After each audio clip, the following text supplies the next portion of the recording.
What's up, guys? Today's video is going to be brought to you by Candlelight and Flashlight because we have a power outage right now, so this is what we got. Alright, just kidding. I'm not actually going to make a video by Candlelight, but I did just experience a blackout for about an hour, so that was kind of annoying. But anyways, let's talk about this guy right here. So I decided to order a refurbished Nintendo Switch off of eBay. Was that a bad choice? Well, we're going to find out in just a little bit. So this is what it came with right here. It didn't come in the original box. It just came in a standard kind of USPS priority mail box. And that was covered in some black kind of trash bag looking material. I mean, not that the packaging was bad or anything, but that's kind of what I got. I wasn't sure if it was going to come original box, and I didn't really care, but I just wanted to see a little bit. Now, I decided to do a little bit of an experiment and actually buy the refurbished Switch off of eBay, which cost $250. I did have a 10% off discount, so including the free shipping and after taxes, I actually only paid $240 for this guy out the door with everything said and done. My experiment was that I also bought a brand new version right out of Target Switch, and I kind of wanted to see, was it worth it to buy the new console? Partly I wanted to do that, and also I wanted to just be able to play games immediately. So I'm gonna do a little bit of a comparison between why you might want to buy one or the other, and talk about some other stuff. So we're gonna just pop that to the side for the time being, and take a look at these things. So the HDMI cable was brand new in package. I think this is not the one that comes with the console, which again doesn't really matter. The thing does 1080p at like 60 FPS, maybe. So you don't really need any sort of special cable. It had the grip for the Joy-Cons to use in like the controller mode, the dock, and the charger. One interesting omission though is it doesn't come with those little things that clip onto the Joy-Cons to give them the shoulder buttons. I'm not sure if that was a mistake, if that's happening with all of them, but I just wanted to point out that I did not receive those. The dock looks pretty much like it's brand new. I guess there's a couple little scuffs on here, but I mean, it's a dock. You don't really care about that kind of thing. It's not like it's a screen. So just fine condition on that.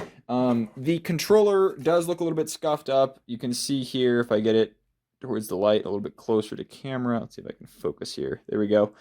You can see that there's some scrapes and scuffs on there.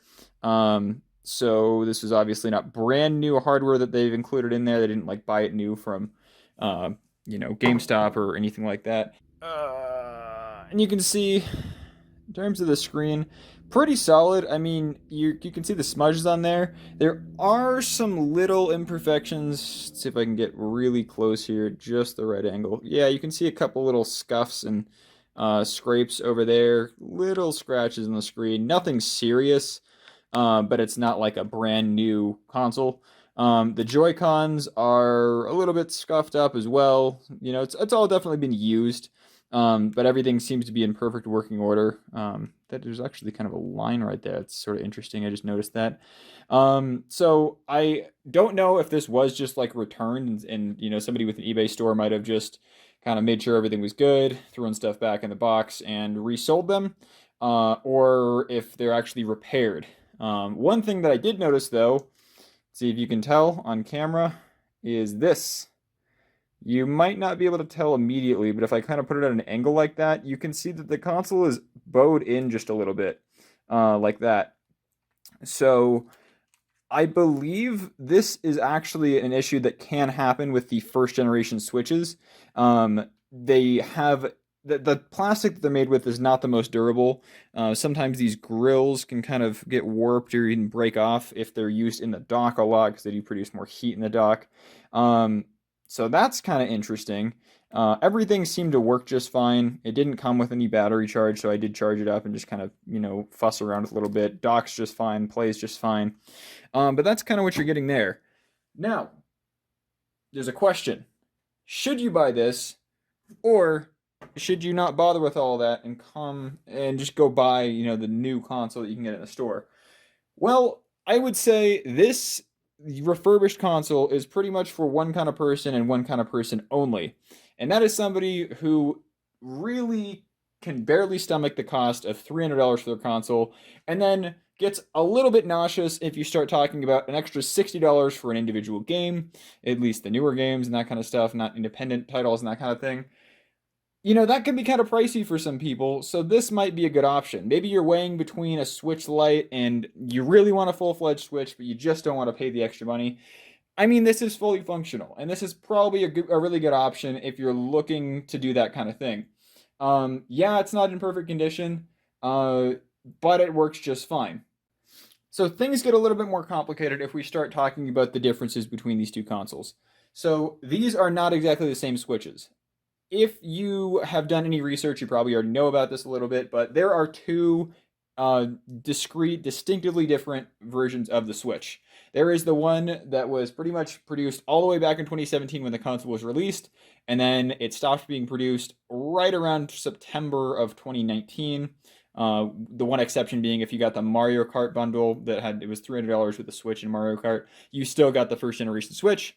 Pretty much anything after that was purchased new from the store is the newer Switch, which has a more efficient processor, which uses less battery. It also has some other little differences, like the screen is a little bit nicer, it has higher brightness and that kind of stuff. So it's a little bit different. There's no real reason to go back to the original Switch, but if you have a newer one, then that's kind of the better version.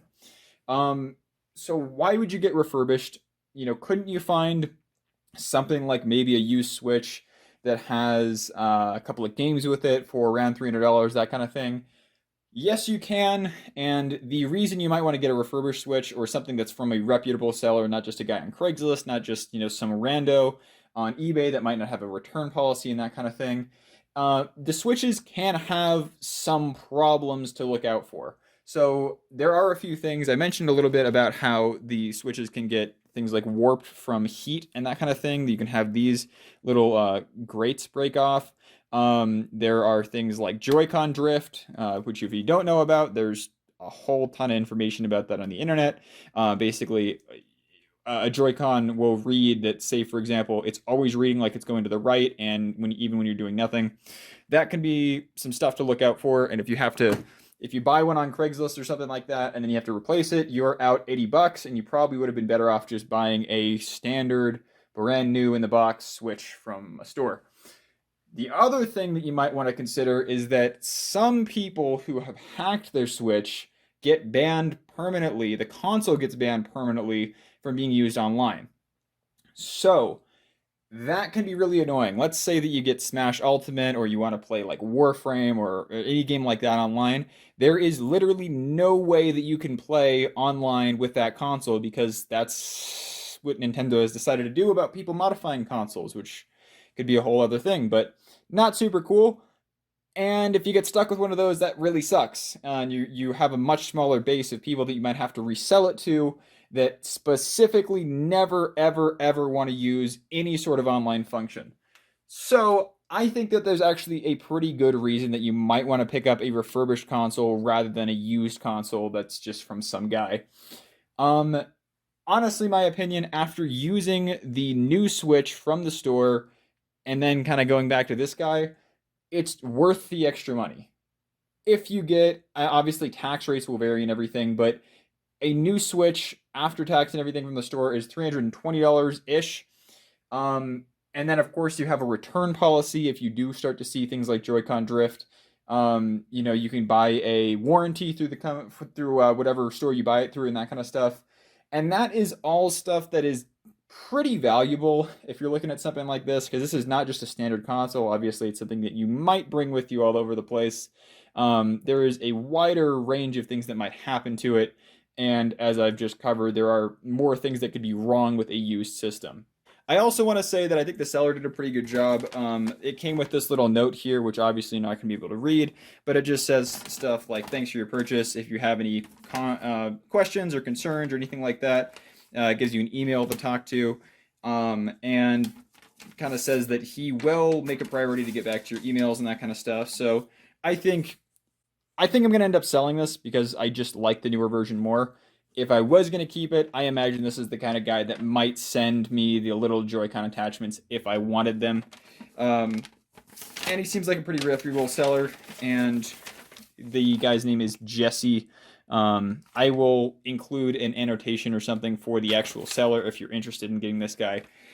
The other thing that I want to say is that you can get a new, or refurbished Switch directly from Nintendo. So if you're looking to save a little bit of money, but you want some more security and maybe with something in better condition, Nintendo has a really awesome refurbished program. They have stuff that's basically barely even used, and they sell it at a discount. You can get a refurbished Switch on their site for $260, but you do have to pay for shipping and tax, and after that, it's almost $300 ish. But it's still a way to save money because obviously, reasons. That's about all I have to say about this guy. I hope that was informative in some way to you. Leave a comment if you have any other questions, and I will see you guys soon.